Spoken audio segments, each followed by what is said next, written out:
धनंजय देशमुख टाकून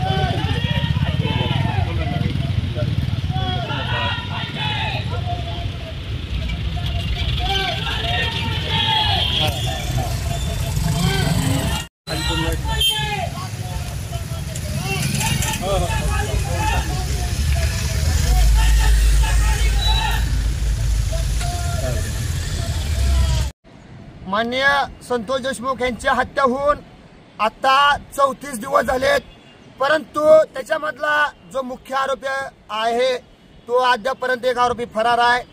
तसेच ह्या घटनेचा क्रम खंडणीपासून चालू झालेला आहे, तो खुनापर्यंत गेलेला आहे। सुरुवात खंडणीपासून जरी असली तरी शेवट हा खून झालेला आहे। म्हणून आमची अशी मागणी आहे की ह्या खंडणीपासून सुरुवात शेवटपर्यंत जे खुनापर्यंत जेवढे आरोपी आहेत ते 302 मध्ये दाखल झाले पाहिजे। त्यांच्यावर सर्व आरोपीवर मोका दाखल झाला पाहिजे आणि देशमुख कुटुंबाला न्याय भेटला पाहिजे। मला लाज वाटते महाराष्ट्राच्या गृहमंत्र्यावर किंवा गृह खात्यावर, जर तुम्हाला चाट्याचा एक मोबाईल जर सापडत नसेल तर याची जिम्मेदारी महाराष्ट्राच्या गृहमंत्र्याने घेऊन आपण स्वतः निष्क्रिय असल्याची भावना व्यक्त करून त्यांनी राजीनामा द्यावा, यात आमची भावना आहे। जर आमच्या मागण्या 5 वाजेपर्यंत ज्या धनंजय देशमुखच्या मागण्या त्या 5 वाजेपर्यंत जर नाहीत मान्य झाल्या तर आम्ही 5 जण याच ह्याच्यातला उडी टाकून आम्ही पण आत्महत्या करू। आम्ही पण संतोष देशमुखांना सांगत जाऊन सांगू, दादा इथं गृहमंत्री आपलं काहीच करू शकत नाही, आपल्याला न्याय भेटत नाही। त्याच्यामुळं आम्ही यांना 5 वाजेपर्यंत वेळ देतोय आणि आम्ही देशमुख कुटुंबाच्या बरोबर सदैव राहणार आहोत।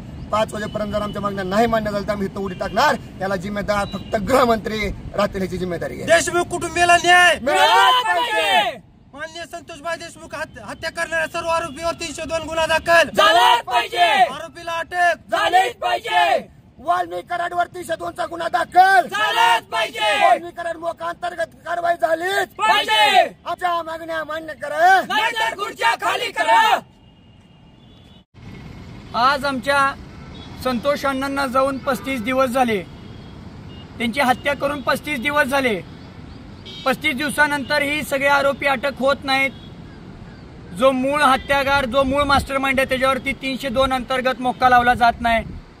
आणि अशा परिस्थितीमध्ये काल आमच्या भावाने धनंजय भैया देशमुखने टॉवरवर चढून आत्महत्या करणारे घोषित केलं होतं।